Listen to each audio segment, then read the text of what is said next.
Hi everybody, I'm Suzi Dent. I live in Queensland, Australia. I have a story that I wish to share with you, which actually happened to me back in 1986 when I was 23. The actual consequences and things that happened actually came forward into history in 2014. So back in 1986, I was working as a film and television hair and makeup artist in the Channel 7 studios. And the day that I was working, I was chosen to work with this man called Rolf Harris, who was a major star. He's sitting down in my chair, 23 years old in 1986.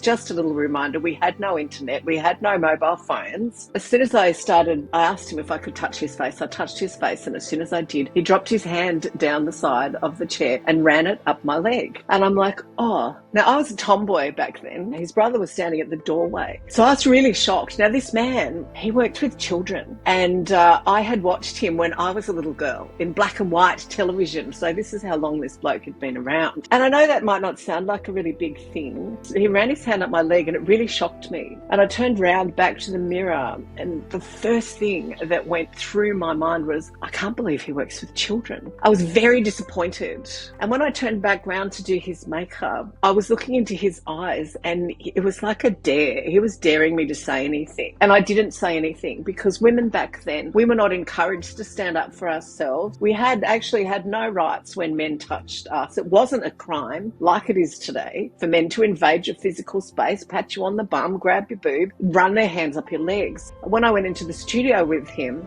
which again was all men, it was a small shoot, big studio. But when I was standing there, the director, who I believe was a friend of his, was around his age, and they were discussing what I looked like while I was standing there in front of them. They were literally pulling apart my body in front of them. And I was standing there, breathing, thinking, wow, these guys, they really think that the proverbial Hollywood casting couch is alive and well. They've got no chance, they're old. But Rolf was given like a red light to touch me by the director. Now, the director is the boss on set. He's my boss. He's everybody's boss. Each time I went to what we used to call powder his nose, block the sweat off his face, when I went up to him, he would touch me. He would run his hands up both sides of my legs. He got further and further up my shorts. Occasionally he would grab it, pull me towards him so he could try and crotch grind me. Now, I had men standing around, cameramen, lighting, no one said a thing. The director didn't say a thing. I had no support. I felt very responsible, not just for my own job, but for the shoot. If I had said something at all to try and stop him, he could have, what we call in Australia, had a dummy spit and walked off set. I could have cost Channel 7 studios millions of dollars. I could have lost everybody their jobs in the studio. I might never have worked again, because that's what the industry was like back then. There was one time when I had a rip,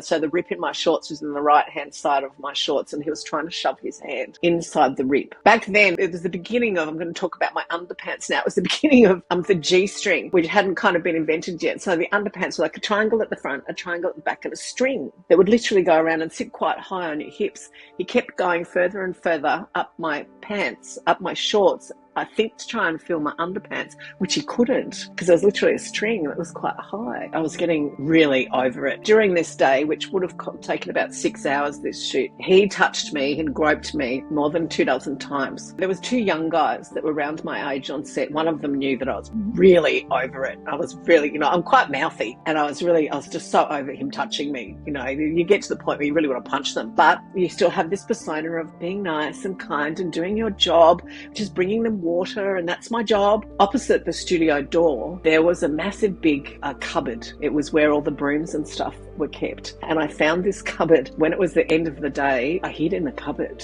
I knew that there was no way I was going to go back into that little makeup room and take his makeup off, because I knew he was going to really go for me then. He was all warmed up. He'd got away with it for 6 hours. Nobody touched this man. Nobody said anything to him, because he was a megastar. A classic abuse of power, money, position, being the head of everything, the ego, the narcissism, all of it, So I hid in the cupboard, and I could open the door a little bit, and I could see all the way down the corridor to the end where he was actually going to leave from. He did stand outside the makeup room for a little while, where all my kit was still there. He probably could have thought I was in the ladies or something. I just kept looking, because I was not going to come out. And then the powers that be came downstairs, and they escorted him out, and I still stayed in the cupboard, because it was like an open corridor. Like, if I had come out and he'd turned around and come back, I would have been seen it, and it would have been on again. So when I knew they all came back in, in and I knew he was definitely gone. Then I came out of my cupboard. I went to my makeup room. I packed up all my kit. And then I went and saw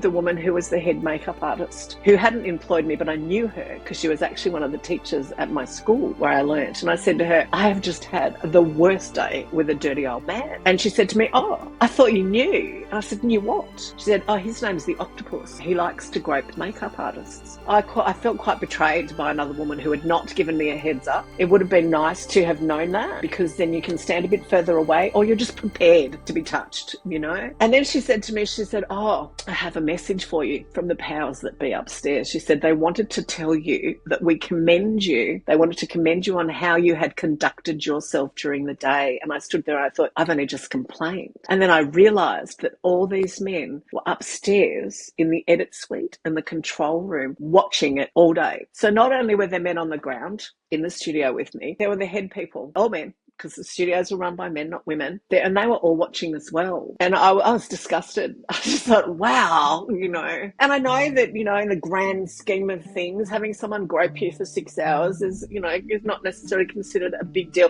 But I was at work. I was treated as a sexual object at work. I had no support from anyone. I was a 23-year-old young woman in the beginning of my career who felt sexually threatened by this much older man than my father. I was so glad that I made the decision to hide in the cupboard because I know I would have had a lot of problem with him if I had had to stand close to him again in a private room. When he'd conducted himself like that in front of everybody and didn't give a hoot, because he always got away with it, I knew without a shadow of a doubt that I would have been in trouble. It was definitely an interesting day. One, I never ever kept a secret. I told every man and his dog about Rolf Harris. My parents knew, they were fans of his. How was your day? I had a bad day with a dirty old man. I told my friends. As my career went on, people always asked me, because I've worked with some major stars, who's the best person and the worst person that you've ever worked with, you know? And the best person would always change, but the worst person was always him. And I knew that I would never, you couldn't pay me enough to work with the man again. And I thought, well, if you like me after this shoot and you're in Australia for a little while, tough, mate, find someone else. So that was 1986. In 2014, we flash forward to 2014. I was watching like a current affair kind of show, and there was a woman on the show who had come forward about being sexually assaulted by Rolf Harris when she was a young girl. I think she was 14 at the time. Again, a child that he was working with. She was in a child's dancing troupe. She was, back then again in 2014, women, we don't complain. We're all liars. We're all making it up and we're all just coming forward for the money. And I was watching this young woman. She was completely vilified by the press. She was called a liar. They were trying to pull her story apart. And I realised that I would be a complete hypocrite if I didn't come forward and actually support her. So I did. After the show, I didn't even speak to my husband at the time, who watched the show with me, of course, knowing all my friends knew what I'd gone through. And I sent a few choice emails off to the UK and tried to find them. It took me about a week and a half. And then the right person, the right policeman got back to me. And I used the word the octopus. And that word ended up getting bandied across the world as being a description of Rolf Harris. So I was chosen to be part of the court case, which is it was a huge court case against Rolf Harris. In the UK, there was like this umbrella case run by Scotland Yard and the Metropolitan Police called Operation U-Tree. And it was all about taking down men in the entertainment industry. And all of a sudden, it was the first case of its kind where females, especially female victims of historical crimes, were listened to and heard, and action was taken. And because we were listened to, there were men that were found out that had actually sexually abused hundreds of women. One man was a terrible, terrible man. He actually died and was given a ticker tape parade in England, and it turned out he was an absolute monster and sexually abused and assaulted many women over the years, including women in wheelchairs, women who couldn't move, you know, it just absolutely disgusting. Being part of this case, I was flown to the UK. It was the biggest case of its kind in the world. In the beginning, I was offered anonymity. And then as we were going in the case, I wasn't sure whether I was going to be coming to England or what was going to happen. And then I was asked how I felt if the press were told who I was. Now, I was called a bad character witness. So I wasn't coming forward to be one of the main witnesses. witnesses. I was coming forward to say this was what my day was like. This is what his character was like. At the time here in Australia, there was another court case that was happening with another man another very famous actor who'd sexually assaulted a young girl. So it was all happening back then, and I was very inspired by them. I was asked to write a letter to the judge about how I felt, and I told the judge in no uncertain terms that I would come forward if he chose to throw me to the press and and denigrate me and my name. That was his choice. And the funny thing was, the weirdest thing happened. I was at home by myself and I'm watching the news, and all of a sudden I hear these words, and I put a lot of thought into how I wrote the letter to the judge. All of a sudden I hear my words on the screen. There's a male newsreader and there's my words going up the screen, and I'm standing there going, how did the press get my email to a judge? Wow. And I realized everything I said and did from that moment on could very well be leaked to the press, that I was part of this case that was going to be scrutinized by the public and by the UK and Australia. I laughed. I just thought, I can't believe it. They left at the very end out when I said Rolf Harris is guilty. They left that out. But I was chosen to be part of this case by the judge. There were 9 of us. I was flown to the UK with a girlfriend, which was great, as a support person, which I've got to say you really need. I was picked up. The police over there were fabulous. They supported me. It took about 6 to 8 months for this all to happen. To get over there, they supported me really beautifully. I was looked after. I was smuggled in the day after I got there, underneath the court, to the back of the court. There were hundreds of press outside the courtroom every single day. It was being broadcast all the time, every day, the headlines every day. I didn't come forward for me. I came forward for the women that were little girls. And when I was part of this case, I then had to talk about being sexually assaulted. I'd always use the word groped. Then I had to come to terms with the fact that it was a sexual assault. It brought back a lot of things for me. I was first sexually assaulted when I was 12, changed my life, as you can imagine. So many women and men are sexually assaulted in their lifetime. It's just ridiculous. 4 out of 5, we're talking, women are sexually assaulted in their lifetime. Speaking up in cases like this is so important to actually change things. And when I was part of this case, I had a lot of stuff going on inside. I'm a fairly fearless person, and I came forward for these women and for justice. There was no money on offer. People are like, oh, you did it for the money. It's like, what money? There was no money. And I really felt like in the courtroom, my 12-year-old girl who never said a word to anybody with what happened to me when I was 12, I felt like my 12-year-old girl was going, you're not going to be quiet this time. And I was there with a 14-year-old girl and a 15-year-old and a 7-year-old, and we were all middle-aged women standing in this courtroom, or there was 2 that came from New Zealand via satellite, and it was like all these little girls were standing there going, rah! We will not be silenced. And we weren't silenced. And he was found guilty, and he was sentenced to 5 years and 9 months, which doesn't seem a lot for the crimes that he committed, but he was sentenced on what the sentence was back in the 80s, This court case took down many men in the UK. As I said before, it was the beginning of a huge movement.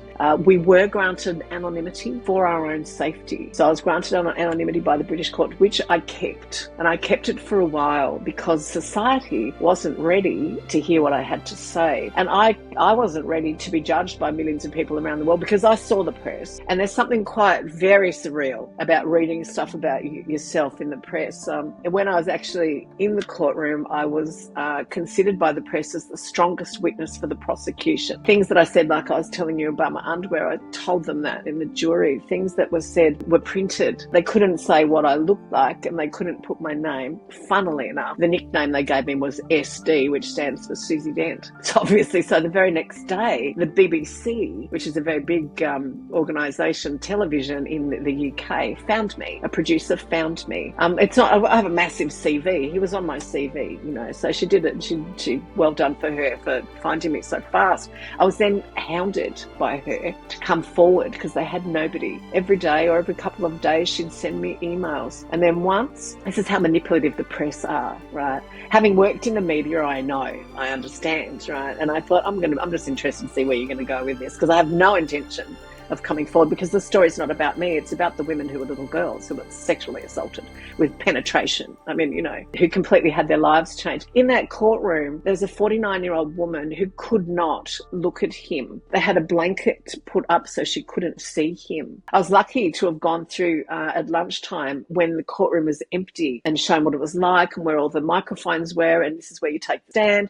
In front of you is where the jury is. This is where the judge is. This is where the prosecutors will sit. My police liaison said, don't look at him. Don't look at him at all. And I listened. I went, okay, so I didn't look at him. However, at the very end of me giving my testimony, his barrister called me a liar, which is what she did to everybody, I found out. And that's their job. But having just talked about my knickers and been very honest in what I was saying about my day, it really shocked me. And because it was all of a sudden it was over, the emotions just filled me. I was angry. I was upset. You keep everything really calm, and then it was over. And it blew up. In the middle of the room was a big glass cage, or probably perspex actually. That's where he sat, because he was a prisoner, if you like. And he had a big trestle. I went in there, at lunchtime, there's a trestle table there, and he was on a slidey chair. When I got off that stand, having not looked at him the entire time, I couldn't not look at him. In fact, I glared at him. I got off the stand. I stalked out of there. I grabbed my girlfriend and my bag. She had my bag. And I looked at him the entire time. I couldn't help myself. The room was packed. There was press. It was like wall-to-wall people. There was as many people as they could get in there, they did. And as I walked past his glass cage, I just kept glaring at him. Not once did he make eye contact with me. In fact, he actually turned his chair around as I walked past, so I couldn't see his face. And the press was sitting behind going, oh, this is great, this is great. I just couldn't control myself. I slammed out the court door. Now, my policeman had brought me through another cupboard, and the irony did not escape me that I was waiting in a cupboard with brooms to go into the courtroom to avoid the press. But when I came out, I pushed the doors, and the doors were about this thick, so I thought they were heavy, but they weren't heavy. So when I pushed them, they went bang, bang. So the whole courtroom jumps like, Suzi Dent has left the courtroom. And I got out of there, and the two of the policemen, they came following me because I was starting to really lose it. I was getting upset. They wanted to and I was swearing, and they wanted to, I'm not an effing liar, and they wanted to make sure I didn't walk into the press. And then the man who had run the entire case came up to me and took my hand, and he said, well done. You did a really good job in there. And I was like,